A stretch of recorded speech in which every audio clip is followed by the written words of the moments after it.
want to talk to you about Saturday night's Toronto Maple Leafs game. You see Jake McCabe there, and my God, was he throwing from the hips there? No funny business whatsoever. Do you like seeing that kind of thing, and you think that's well needed on this roster, or what do you think?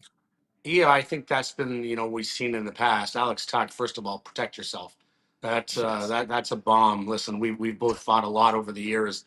I don't think I've ever. Well, I shouldn't say that. Fedora hit me pretty hard, but it's definitely a thing that's a galvanizing point and a thing. I think when you look at Toronto, we've always talked: are they strong enough? Are they tough enough to have success in the playoffs? And they were close last year, but I think these kind of things from role players feed down the lineup. And I think it gives you a sense of protection sometimes, and not like there's a lot of that kind of stuff that goes on, or there's fear of retribution, or the way that people play. But listen, it creates an identity for your team. And I certainly know Craig Berube very, very well, as do you guys, in what he likes and how he likes his teams to play. This is nothing but great things for a team that's been very lackluster through the first 9 games. Yeah, where are you Barney, at? I mean, 4-4-1 through 9 games, and I think it's important to stress too. Last year at this time, 4-4-1. There's a guy who's now with Vegas. I mean, you really can't have that conversation right now either. But where are you at with this Maple Leafs team through 9 games? You know what? There's no reason to panic. They got a big come from behind win against Buffalo. To drop two against Buffalo, that would not have been good. That would have not made for a great week for those players. But to come back, this team literally they're finding it's a new team. Mitch Marner was a huge part of this team, especially the power play, and we know they struggled through the power play, and that's going to be something for them to find their way out of. Because listen, I was hearing in the offseason when Mitch Marner signed with Vegas, and they point to the playoffs and they point to so many different things. Mitch Marner scored 103 points and is a great power play guy and was a big part of this team. So other guys are going to have to step up. And we look at Matthew Nyes with his new contract. He's off to a good start point wise, but Matthews is going to really, like, he's at his lowest shooting percentage of his career right now, and that's not going to stay for long. So Toronto's still a very good team. They have a great chance of winning this division. They just have to find their way and play better defensively. Your goaltenders can't be sub 900. Your penalty killing can't be 78%, and you can't be that bad defensively. So all these things are correctable, and hopefully they find their way really soon. Yeah, Barnes, are you just thinking that's finding their way under the system with some of the new bodies they have in there? I mean, losing Mitch Marner, you bring in a bunch of different guys in. Ultimately, they vocalize the fact they're trying to create a different identity. Is I guess the little bit of hiccups and, like you say, some of the shortcomings of the season so far. Is that just that, trying to find your bearings and get used to having this new identity? I wouldn't place it on an identity. I place it on miscommunication and just just making mistakes early on in the season. These are all, like, defensively. I'd be more concerned if these guys couldn't score goals than defensively, because defensive defensive mind. I don't care what system you play. It's attention to detail, knowing the right man, picking up the right guy on the back check, and it's a 5-man unit. It's a goaltender. It's not just the goaltending. Obviously, he's the most important. He's the most important penalty killer. Your defense are the last line of defense, but your forwards have to chip in. Right now, I'd say all three areas just need a little bit more work and attention to detail more than anything. I never put much on system unless it's so extravagant, but most people play a very variation of the same system. So I don't think it's an identity thing. I just think it's a lack of attention to detail at certain points in the game, and they'll clean that up, I think. It's October. That's the answer, boys. We're giving John Tavares his flowers today, man. Scores .499 over the weekend. Needs one more. Could happen against Calgary. The same team Mats did it over 19 years ago. But what more can you say about John Tavares and what he's meant to this organization, this fan base? And I think criminally underrated throughout his career, man. He just brings it year in and year out. Well, I think you have to look at the sentiments of his coach and the praises that he brought after him scoring 499. Listen, this guy just does the same thing over and over, and even in the last couple of years, people are like, "Oh, it's not the same John Tavares. He's slowed down. He's that." Listen, he's put up pretty well the same amount of points as when he was an elite player with the New York Islanders. Then he endears himself to the fans by taking a very cap friendly number in 4.5 million, I believe it was. So listen, this guy's done nothing and been the epitome of class throughout his career.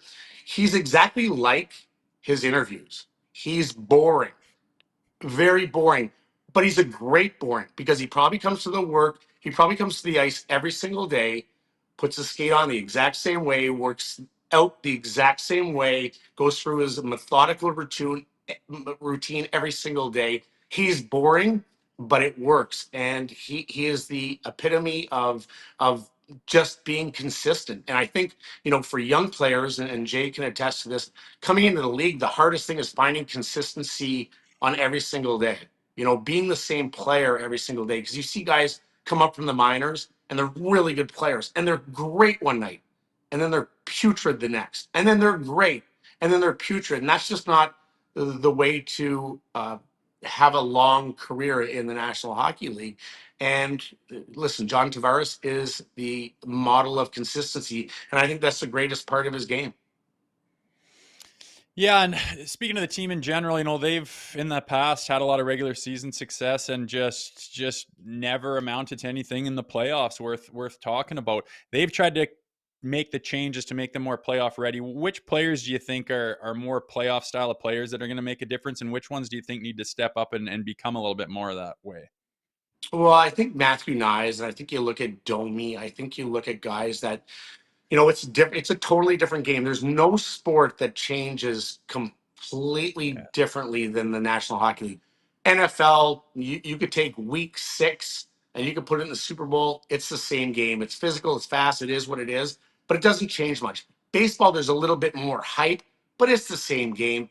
NBA, they try a little bit harder, I find, in the playoffs, but NHL, listen, game 6, I'm not laying down in front of a slap shot with my face.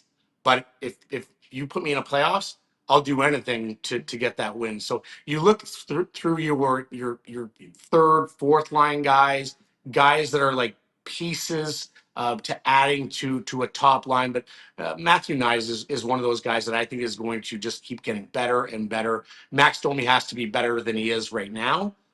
Through the first 9 games, I think he would acknowledge that. But he's a guy that can just play great in the playoffs, and your stars have to be your stars. If your best players aren't your best players, you have zero chance in whatever you do. So you look at your top guys there, and Nylander's been really good in the playoffs. Matthews, has to take that next step and be that guy. But it just becomes a team first concept, and different guys have to step up from game to game as you get there.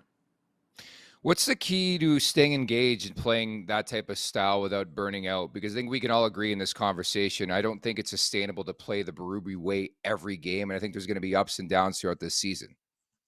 Yes, it's what I had to do in my career was really find that motivation. Listen, you're paid a lot of money to do it, but having said that, the physical toll that it does take on a day-to-day basis through 82 games, it's tough, and that's why I think you have to look at Brad Marchand and Matthew and Brady Tkachuk.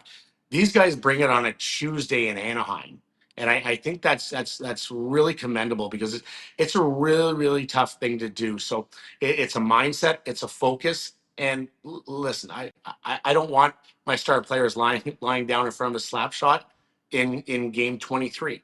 But you have to play with that consistency and keep getting better every single game. And again, we can go back to John Tavares. He plays the exact same way. Game 3 is game 82 is in the playoffs. It's the exact same player, and I think he's a guy that is a role model for a lot of young players on the Toronto Maple Leafs team. Mm-hmm. Yeah, I'm just curious. Like, you look around the standings right now, and things are kind of backwards. People are floundering that you thought were going to be heavyweights. Guys that you thought are going to be, bottom feeders are up at the top. Is there kind of a changing of the guard happening specifically in the Atlantic, or is it just way too early to make that call? Way too early, guys. Listen, Florida's been banged up. They don't have Barkov. Tampa Bay is going to be better than they are.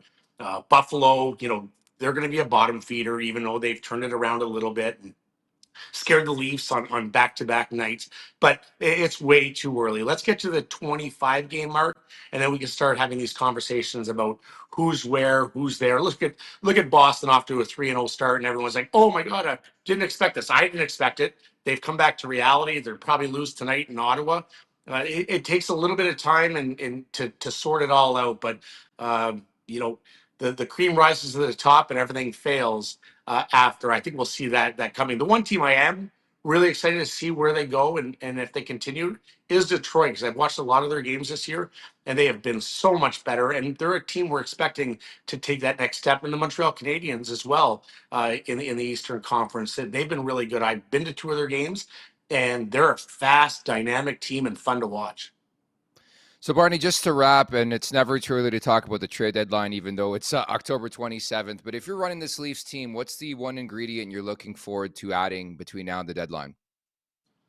Oh, I think everyone's always looking for, defensive stability. So as they go through, I think they have to wait and see how the guys that they acquired in the offseason kind of pan out. I think it's too early. I know you love making trades before the season even starts. That's your gig, and I love it. I love waking up to those texts, make a trade already. So, all of the above. But it's too early. But anything you can add to add character to this team as they go through.